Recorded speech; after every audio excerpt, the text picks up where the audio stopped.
Thrifting, a $24 billion industry that's projected to more than double by 2023. So how are thrifting businesses making all that money? It all began with the most recognized names in thrift, the Salvation Army and Goodwill. By the mid-60s, vintage clothing became popularized as an ongoing fashion trend, which paved the way for other large resale companies to enter the arena. Who would have thought that selling people's old clothing could be a business opportunity? So how can the average person cash in on thrifting?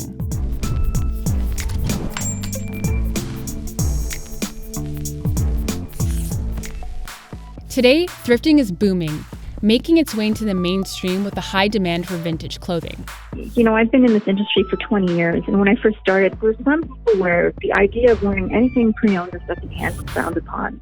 It's like, ew, you know, it was not widely accepted. And nowadays, celebrities wear it. Everyone talks about that great find they scored. It's a little more at the forefront of people's shopping habits.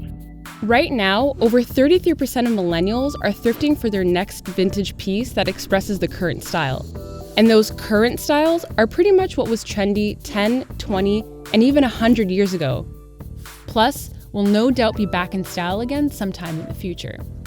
You know, and clothing and fashion comes in cycles, so trend is important to us. So we're looking for things that are still relevant in today's fashion market. We want things that are either true vintage from 20, 30 years ago and have come back in style, or things that are within the last 5 seasons. Just like fashion, our environment is continuously changing. And now more than ever, both people and companies are taking action to reduce harmful waste. With an estimated 75% of the 80 billion pieces of clothing made each year ending up in landfills, people are looking for a more sustainable way to do their shopping. People should think about the environment. I think that's another thing that'll start to be a draw for the vintage clothes. There's plenty of clothes. You don't need to make new ones. There's this fast fashion, clothes that fall apart after a year, made to not last. The most significant change in the industry for the last few years is the emergence and growth of user-to-user sales with social networking apps like Poshmark and Depop, both surpassing an estimated $100 million in revenue from previous years. Some entrepreneurs make upward of $10,000 per month using these apps. Others are eclipsing $200,000 for the year. And there are also those finding success selling through their own online stores. In the beginning, when I first opened, I was making more than a couple $1,000s a week. I grossed $1,700 in one day or something. I remember being I want to be able to do this every day. Even teenagers with no retail, fashion, and business experience are taking in anywhere from $2,000 to $6,000 a month. So, how do you turn decade-old clothes into dollars?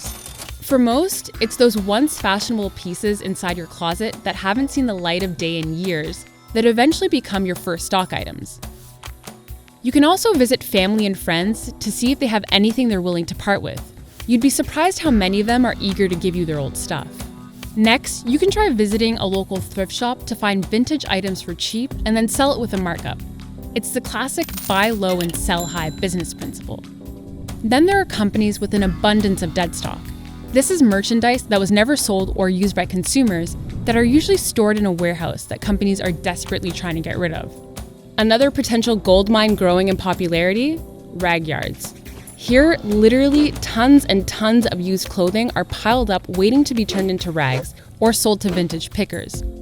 Although making use of rag yards and dead stock can be more time-consuming, with some places even charging an access fee, it's where many larger companies and pickers find treasure.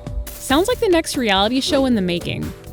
With the thrifting market growing 21 times faster than clothing retail over the last 3 years, and projected to grow 1.5 times the size of fast fashion within 10 years, thrifting doesn't seem to be on the decline anytime soon.